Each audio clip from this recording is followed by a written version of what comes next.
வணக்கம். 2/6/2026 அன்று நடைபெறுகின்ற குருபெயர்ச்சி இந்த தனுசு ராசிக்காரங்களுக்கெல்லாம் எப்படி இருக்க போகுது? பொறுமை நிதானத்தை கடைபிடிப்பது என்பது ரொம்ப முக்கிய தருணங்க. தயவு செய்து புரிஞ்சுங்க. இந்த நேரத்தில் பொறுமையும் நிதானத்தை, ஐயா நம்ம ராசிநாதன் தான் குரு பகவான், நம்மளுக்கு ராசிக்கு 4ஆம் அதிபதியும் அவரே. தாயார் உடல்நலத்திலையும் தன்னுடைய உடல்நலத்திலையும் அக்கறை எடுத்துக்கக்கூடிய காலம்.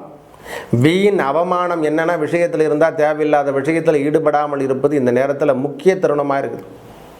8 என்பது அவமானம் தருகின்ற அதிர்ஷ்டம், நான் இல்லைன்னே சொல்லலை. ஆனால் இதையெல்லாம் தாண்டினா தான் அதிர்ஷ்டத்தை கொடுப்பான். கடமை, கண்ணியம், கட்டுப்பாடு எல்லாத்தையும் தூக்கி போடணும். தட்டி தூக்கிட்டு வந்தால் தான், அவமானத்தெல்லாம் தாண்டி வந்தால் தான் நம்மளுக்கு லட்சியத்தை அடைய முடியும். அந்த மாதிரி இடத்துல கொஞ்சம் நாம் கிரிட்டிக்கலான ஒரு இடத்துல இருக்கோம். 2/6க்கு அப்புறம் கணிசமான தொகையெல்லாம் கிடைக்கும், நான் இல்லைன்னே சொல்ல. மறைமுக வருமானம் என்பது இருந்து கொண்டே இருக்கும். லைட்டாக நாம் பெரிய லெவலில் எதுவும் பெருசாக நாம் பேச முடியாத நிலைமையில் நாம் இருப்போம். அந்த ஒரு சூழ்நிலை மட்டும் காணப்படும். உடல் பிணியில் இருந்து வந்த இதய சம்பந்தப்பட்ட பிரச்சனை, உடல் நோயில் இருந்து வந்த பிரச்சனை இதெல்லாம் விலகும். அதில் 100%.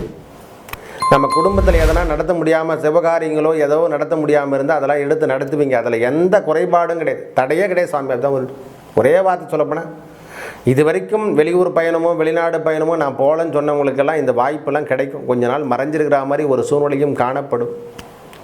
உடல் பாகத்தில் இதயம் சம்பந்தப்பட்ட இதெல்லாம், நுரையீரல் சம்பந்தப்பட்ட பிரச்சனை, சிறுநீரக பை, சிறுநீரக கோளாறு, இந்த மாதிரி கழிவு பாதையில் இருக்கக்கூடிய இந்த டாய்லெட் போடுறது, இந்த மாதிரி இடத்துலலாம் கொஞ்சம் பிரச்சனையை தவிர்த்து கொடுத்து அதில் சர்ஜரி கொடுத்து அதுக்கப்புறம் நீங்கள் மீட்டெடுப்பீங்க.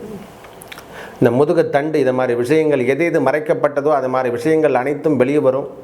தவறான விஷயத்துக்கு இந்த குரு பகவானுடைய பெயர்ச்சி எந்த காரணம் கொண்டு தொற்றாது. ஆசையில் மட்டும் பற்றாது.